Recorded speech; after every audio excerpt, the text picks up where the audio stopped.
Why, hello there everyone. I'm Laxow, aka the Kumo Sensei. Minasan, konbanwa. Yojong Nishido. And today we're going to be feeding some tarantulas. Now originally I was going to only feed my male tarantulas today, but some females are post-molted, so they're ready to feed as well, so why not jump them in as well? So, it's a mix of both males and females and some feeding attempts. So let's get straight into it. And I apologize for this video being late, but I had some personal affairs to attend to, and also some fruit fly problems, which it should be gone within a week or two, and you'll see them in this video as a matter of fact, but don't worry, because I promise you I'm dealing with them just as fine. So it's been about a month since the last feeding video, and I don't really do them too often, because I don't want to make this channel too boring with only feeding videos, so I like to diversify my content, and also focus on things that are happening on a weekly basis, so that way you guys are pretty much coming along with me on this journey. So that's enough of an introduction, and let us get straight into it. So when it comes to feeding these tarantulas, usually juveniles and subadults is usually every 2 weeks to a month. It really depends on how big they are, but in this video, some tarantulas are post-molt, so they're ready to go for a feeding. So it's a mix of both, guys. But hey, that means more feeding content for you viewers, so enjoy this one, I guess.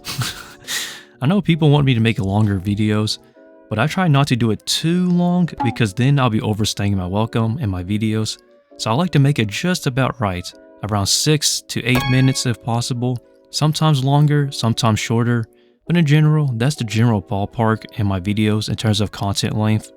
But the best part about it all is that you guys get to see my Poecilotheria ornatas, and I have a lot of these females, and these are all future breeders that I'm keeping to raise up for future breeding projects, and I actually enjoy these females a lot. It is my favorite species of all tarantulas, and man, I can never get enough of them. But I have to be honest, when it comes to feeding Poecilotherias, it's usually very difficult at times to get them eating. For me, it's hit or miss. The same applies for Embaphorii as well. I consider those two to be very difficult, but when they do eat, it's so rewarding at times because you finally get to see them eat. And I usually save the ornatas for last when it comes to my feeding weekly schedules and whatnot, because pretty much I know that the majority of them are either going to be very finicky or they're probably most likely will not eat that week. So to see any Poecilotheria eat for me is a huge blessing. It is too good of a blessing at times. But sorry, I'm getting sidetracked with the commentary, but let us jump back into this one here. So this is my Theraphosa blondi, as already pointed out, and this is one of my females. This is actually my youngest female of the three, and I'm still looking for a male for a future breeding project, but it's more so of a passion breeding project rather than anything else. So if anybody knows where I can find a male, I would totally be happy, because I have not seen a male for sale for the Theraphosa blondi in such a long time. But someday though, someday.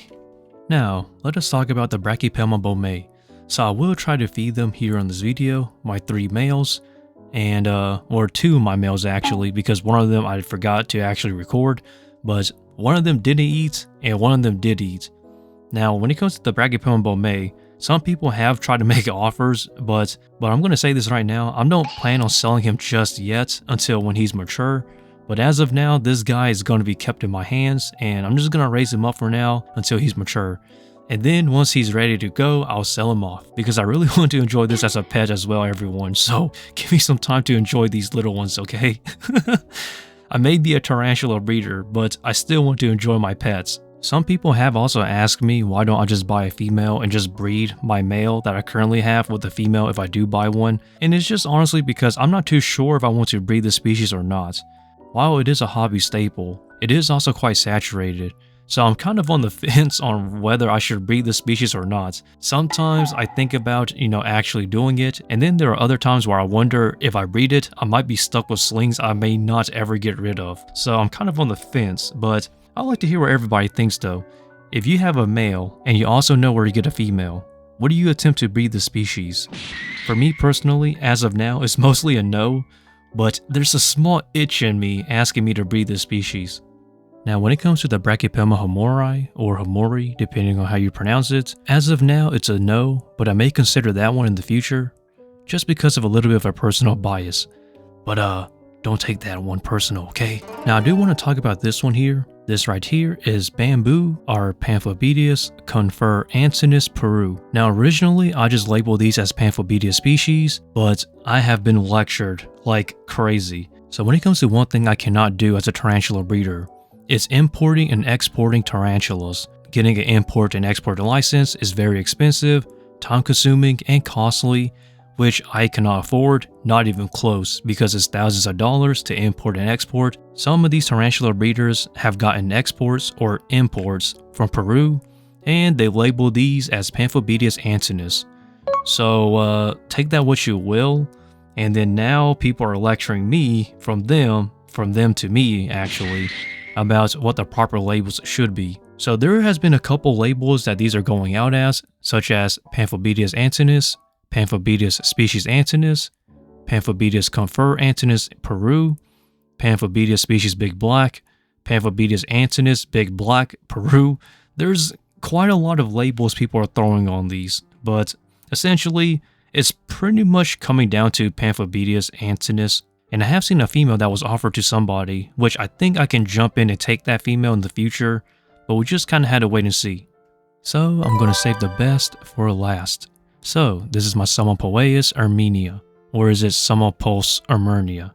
I wonder which way is it pronounced, because different tarantula breeders have different ways of pronouncing the scientific name for this one. This is one of my two females, and I don't think I've shown these females here on this channel because, allow me to explain why.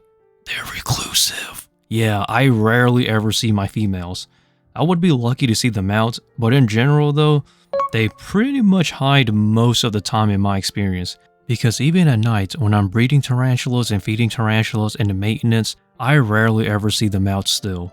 But today's an exception because this female here is 2 weeks post-molt, so she's ready for her feeding, and she's out. My goodness. So this is actually a very spectacular feeding for me, just seeing it out. It is... Oh my goodness. This feeling is such happiness, man. I can't explain it to you. It's just such a rare sight to see. And as stated, I saved the best for last. So without further ado, I guess I'll wrap it up around here. So as always, like, comment, subscribe, and stick around till whenever I upload here on this channel. I upload every single Tuesday and Friday, so if you want to see more content like this, subscribe and stick around.